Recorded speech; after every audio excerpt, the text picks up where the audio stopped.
O'zbekiston tasviriy san'at galereyasida O'zbekistonda xizmat ko'rsatgan yoshlar murabbiysi rassom Hikmat Jalilovning Yillar osha nigoh nomli yubiley ko'rgazmasi ochildi. Tafsilotlar muxbirimiz Diyora G'aniyeva reportajida.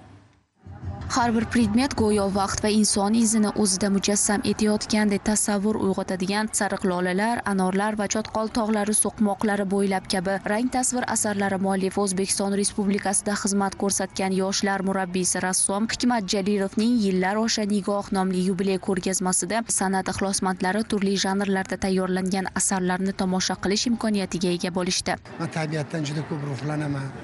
İnsanlardan, o'zbek millatimizni insonlari mehnatkash bilan ham hayotini ko'rib ijod qilishingiz kelaveradi. Go'yoda shunaqa narsalar va tushingizda ko'rgan narsalarni ham chizaman. Rassom cheki yo'q, chegarasi bo'lmaydi rassom. Rassom bir joyda to'xtab qolsa, u to'xtagan bo'ladi. Doim izlanishda. Masalan, bundan 10 yil oldingi asarlarimni qarasam, bu yerda o'ziga yarasha kamchiliklarni ko'rdim. Mana yangi bir yo'nalishda yana bir ishlar qildim. Demak, doim rivojlanishda ekanman. Tashkilotchilarning ta'kidlashicha, mazkur ko'rgazmaning asosiy maqsadi ijodkorni keng jamoatchilikka yanada yaqindan tanishtirish, rassomning yillar davomida rang tasvirdagi o'ziga xos uslubini namoyon etishdir. Ko'rgazmada rassomning 50 dan ortiq asarlari namoyish etilgan bo'lib, ular orqali muallifning ranglar orqali inson va olamning ichki kechinmalarini badiiy ifoda etganligi alohida ta'kidlandi. Hikmat akaning ishlari juda bir yorqin ranglarga to'la va bunda men o'ylaymanki, mana shu o'zlarini insoniy fazilatlari, juda ham pok inson bo'lganlari, qalblari va shu bilan birgalikda mana shu hayotdan bahramand bo'lib yashash albatta mana shu asarlarda seziladi.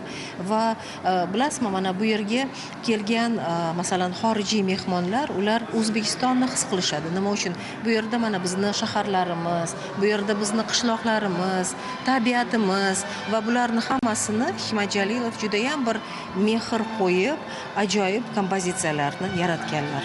Ko'rgazmaga tashrif buyurganlar san'at ixlosmandlari muallif asarlari orqali ranglar tilida ifoda etilgan xotira, tabiat, inson kechinmalari va hayot falsafasini yanada chuqurroq his qilish imkoniyatiga ega bo'ldilar. Bu kabi ko'rgazmalar milliy san'atimizni keng targ'ib etish, yosh avlodni estetik didini yuksaltirish va ijodkor merosini kelajakka yetkazishda muhim ahamiyat kasb etadi. Eslatib o'tamiz, ushbu ko'rgazma bir oy davom etadi. Diyora G'aniyeva, Doston Yoqubjonov, Abdulloh Sultonxo'jayev, Zamon informatsion dasturi uchun.